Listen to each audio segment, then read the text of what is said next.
Hey guys, welcome to my video on finding the zeros or roots of a function. Today we're going to focus on higher powered functions such as cubics, which have the highest power of 3, and we're actually going to do one quartic, which has the highest power of 4. Okay, in our last video we talked about solving quadratics. Well, we're actually going to use one of those methods here for these higher powered functions, and that is factoring. Okay, now we're also going to introduce another method which can also be used on quadratics, and that is graphing. Okay, so the same methods that we use for factoring quadratics, we still need them in our factoring toolbox to use on any type of higher powered function, as well as factoring by grouping, which we will see in some later examples. So let's jump right into it. So solving a higher powered function by factoring. Remember, when solving by factoring, the key to this is using the zero product property. Okay, the zero product property means anything that is multiplied together equal to 0. Each one of those factors can be set equal to 0 because at least one of them has to be. So we're going to follow the same steps, which is put it in standard form and factor. So to put this in standard form, we need to move this 4x over to the other side so that we have equal to 0. And then we need to put the powers of x in order from highest to lowest. Okay, so now if you remember back to quadratics, what is the first thing we are always looking for when we are solving by factoring? And that is a GCF. So this is still going to be true. So we look for GCFs not only in coefficients, but also in variables. So looking at these three terms, each one of these has a common x value. So I'm going to factor out the x, and I'm going to basically subtract 1 from the exponent of each of those, okay, to get the remaining parentheses. Now, just like we did with quadratics, whatever remaining parentheses we have to check if it's factorable again. Okay, so x squared plus 3x minus 4 is a quadratic trinomial that is factorable, right? We are looking for two numbers that multiply to -4 and add to a positive 3. So those numbers we're looking for are x plus 4 and x minus 1. Okay, so now we've turned this entire function into a product equal to 0, so we can set up our t-chart. Okay, so we set x equal to 0. There's no solving there. X plus 4 equal to 0, and we get x equals -4. And x minus 1 equal to 0, which gives me x is equal to 1.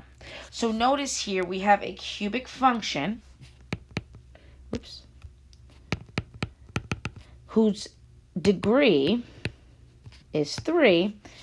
We have 3 answers, okay? So remember, that's going to be a pattern. The number of zeros of a function are equivalent to the degree of that function. So if you're ever confused on whether you have enough answers, just double check. Does the degree match the number of solutions? So now the question is, how do we solve this by graphing? Okay, what does this look like graphing? Well, in order to do that, we need to put it into a form that allows us to graph it, right? So our calculators have a y equals. What we want to do is we want to get this in standard form like we did in this first step, and we want to plug that in to the y1 on our calculator, okay? What that's going to allow us to do is to look for a place where this entire function is equal to 0. Okay, that's where the word 0 comes from. Okay, now hopefully you remember this, but the zeros or the roots are the x-intercepts of my function. So if I kind of scroll down, if we press graph after typing that into my y equals, we see we have zeros at 1, 2, 3, -4, 0, and 1. Well, where does that look familiar? Well, we have x equals -4, x equals 0 and x equals 1 right here in our answers. So we should get the exact same results. Okay, so our x-intercepts are the same as our roots and the same as our zeros. So how do we find this using the calculator? Well, remember that menu, second trace, right? If we press second trace, it brings us to our calc menu. If we take a look at option number 2, that allows us to find the zeros of the function. Okay, so any zero that we want to find, we can do so using this feature. So if we press second trace 0, what happens is it starts prompting us for these things called left bound, right bound. And what that's asking us to do is to set up basically 2 bounds for the calculator to look. And the only rule for these bounds is that the left bound is to the left of my 0, right? And if we look, that is to the left. And my right bound has to be to the right of my 0. As long as that is in between the 2 dashed lines, you are good to go. Okay? If you need some help with it, remember the arrow keys like that. If you need to know left, left, left, left, it may not be super clear on the graph. You just want to keep pressing that button. Right, right, right. You just keep pressing that button. Okay. When it prompts you to press guess, you just press enter. And what should pop up is this down here. Okay. It will go to the 0 that was surrounded by your bounds, and it will list it at the bottom of the screen. 0 is x equal to -4, which we know. Okay. Over here, we should see y. Every once in a while, you'll see a weird e -15. Remember, that's just a rounding error, but we're really only looking at our x value here because zeros are only the x value. So now we did that once. You need to repeat this for every 0 you see on your calculator. Okay, so I would press again, second trace, option number 2. I would do a left bound here, a right bound here, surrounding my 0, and press enter. Right? Then I would do it a third time. Second trace, 2, 0. This time I would do a left bound here, a right bound there, and that is in between those 2. Okay, the only requirement is that there's only 1 0 at a time. Okay, so that's finding zeros roots by graphing. Now, just to save ourselves some time in the video as we go through this, I'm going to only show you a Desmos version of the graph, but you should be practicing for your comprehensive on your own calculators. Okay, so that's what it looks like on Desmos. You can see that -4, 1, and 0 are all the x-intercepts, so we're good. All right, let's continue solving a higher power function. I'm going to ask that you pause the video and give this one a try. When you have finished it, unpause and check your work. Okay, so again, we need to set equal to 0 in standard form. So I'm going to move that over. Cancel. Okay, now we're going to look for a GCF. Is there anything in common? Now, one thing you want to keep in mind, we try to get the leading coefficient positive. Okay, leading coefficient is the term that has the highest exponent. And we do that just because it's a little bit easier to factor in the long run. So I notice here that this term right here has a -2 in front. Now, the 2 is common to all the terms, but I'm also going to factor out a negative to make my factoring easier in the future. There is also a common x with all of these terms, so I'm going to factor that out entirely. What's left over? X squared. Now, -12, I'm changing the sign and dividing it by 2. And -14, I'm changing the sign and dividing it by 2. Okay, so now we say, can the parentheses be factored further? In fact, it can. The two numbers that multiply to -7 and add to a -6 are -7 and +1. We now have all of our factors. We can set each one equal to 0. This one we can divide out. We end up with just 0 again. X equals to 7. And x plus 1 equals 0. X is equal to -1.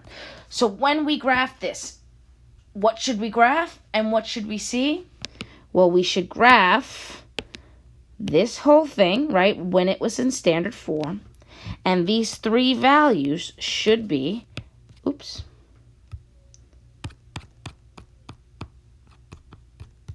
my x-intercepts. Okay, and guess what? I type that into Desmos. I see -1, 0, and 7.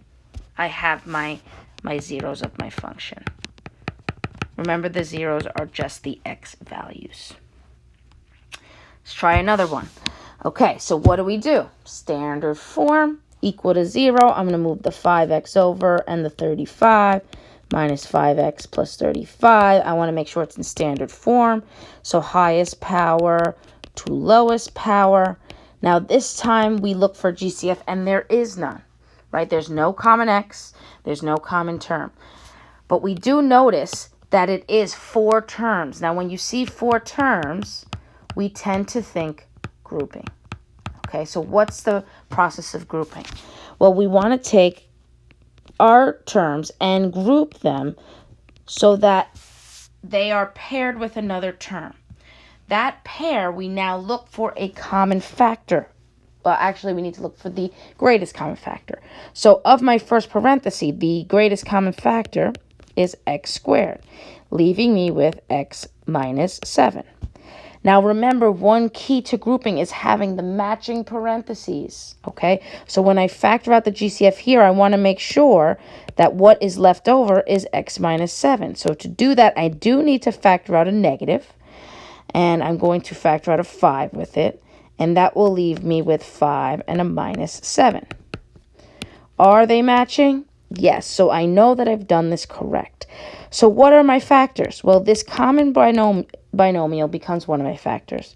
And the coefficients, x squared and minus 5, become another factor together.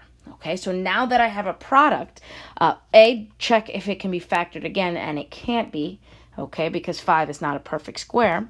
So I could jump right into solving. X minus 7 equal to 0. We get one of my zeros is x equals to 7.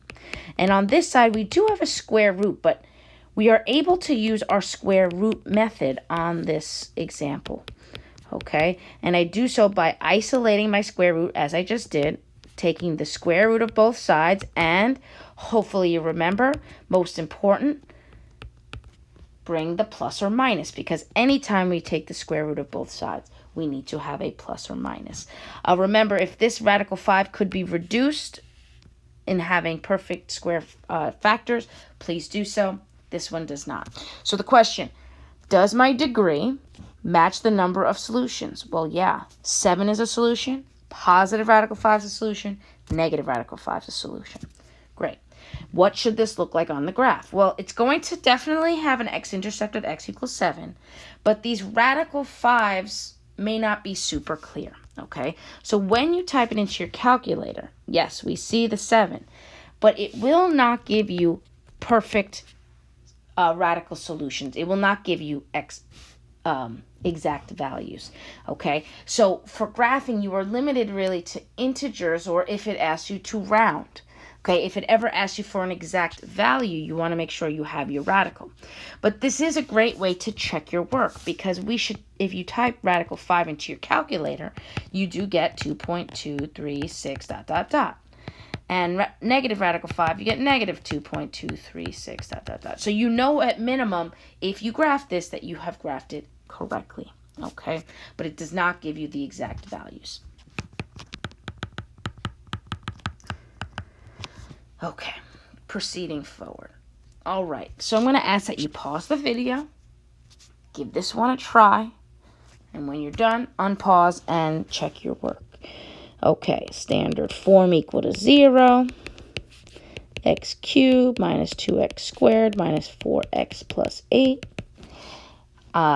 4 terms, so I'm going to use grouping. Group the first 2, group the second 2. Because of the negative, I include a positive, a plus in between. What is my GCF? X squared. I'm left with an x minus 2. What's my GCF? Well, I want a matching parentheses, so I do need to factor out a negative and a 4. left with x minus 2. They are matching. Excellent. So the matching parenthesis becomes 1. The x squared minus 4 becomes the other. And now I have a product equal to 0. Well, actually, I could do one of two things. I could go directly into solving using square root method, but because x squared minus 4 is a difference of two perfect squares, I'm going to factor completely. Okay, so that is an x plus 2 and an x minus 2. Okay, now I set each factor equal to 0, and I get x is equal to 2, x equals minus 2, and x is equal to 2. Notice something here. We have a repeated root, right? X minus 2 is repeated twice. So does anybody remember the vocabulary word for that? Hopefully we do, right? One of our zeros is x equals minus 2, and the other one is x equals 2 with a multiplicity of 2 because it is a repeated root. Okay, so you only list the two zeros. You don't have to list the second one, but multiplicity means that it is a repeated answer. So what should we see on our graph? Well, we're going to see x-intercepts at -2 and 2. Okay, now it may seem like our solution numbers don't match the degree, but remember multiplicity is included, so that counts twice. So we do have 3 solutions for a degree of 3. The other interesting thing we see when we graph this is that at that repeated root, the graph kind of bounces. Okay, so anytime we have an even multiplicity, you will see your graph approach the x-axis, hit that x-intercept, and bounce right back off. Okay, so that's anytime you have an even degree.